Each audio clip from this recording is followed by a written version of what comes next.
হযরতে বেলাল রাদিয়াল্লাহু তাআলা ডাক দিয়া কয়, ইয়া রাসূলুল্লাহ, নবী গো,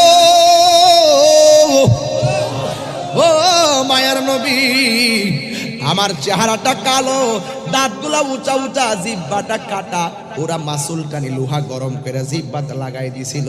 কেন? আমি আপনার জিকির করি, আমি আল্লাহর জিকির করি এই জন্য। ইয়া রাসূলুল্লাহ, নবী, আমি ভালো করে আজানটাও দিতে পারি না, জিহ্বাটা খাটু বলে আমার শিন উচ্চারণ হয় না। এরপর আপনি মনের খবর জানেন, আল্লাহ আমার মনের খবর জানে, এই জন্য আপনি আমাকে কদমে জায়গা দিয়েছেন।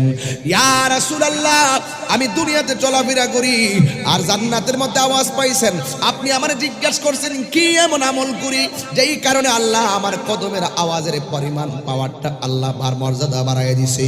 এবার ডাক দিয়ে, ইয়া রাসূলুল্লাহ, আমি কালো বলে আমি যখন মসজিদে ইকামত দেই, আমি যখন মসজিদে